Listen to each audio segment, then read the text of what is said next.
Hello. सर्वांना जय भीम.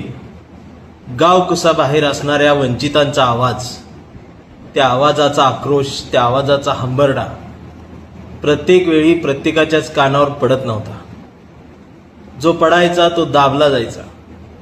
याच्या संघर्षामध्ये सुद्धा महाराष्ट्रात आणि भारतात स्वाभिमानी आवाज आजही वंचितच्या नावानं जिवंत आहे.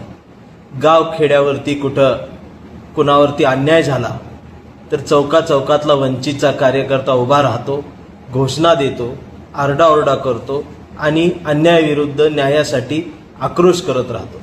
पण तो आवाज जनतेपर्यंत पोहोचत नव्हता आणि हा आवाज पोहोचवण्यासाठी पडदा हवा होता. या पडद्याची गरज साताऱ्याच्या टीमनं आज साहेबांच्या वाढदिवसानिमित्त ही पोकळी भरून काढली आणि वंचित बहुजन आघाडी स्वाभिमानी सातारा या नावानं YouTube channel, Facebook page, Instagram असं सोशल मीडियावरती आमचा एक प्लॅटफॉर्म आपल्यापर्यंत या प्रत्येक गोष्टी पोहोचवण्यासाठी उभा केला. या सर्व कार्यकर्त्यांचं कौतुक करताना मी एवढंच म्हणेन की दररोज आपल्या या माध्यमातून आमच्या वेदनेला कुठेतरी आवाज फुटत राहील. यातून समाजकारण आमचं उभं राहील, आमचं राजकारणाचा एक पडदा तयार होत राहील आणि आमची सुखदुःख एकमेकांपर्यंत पोहोचत राहतील.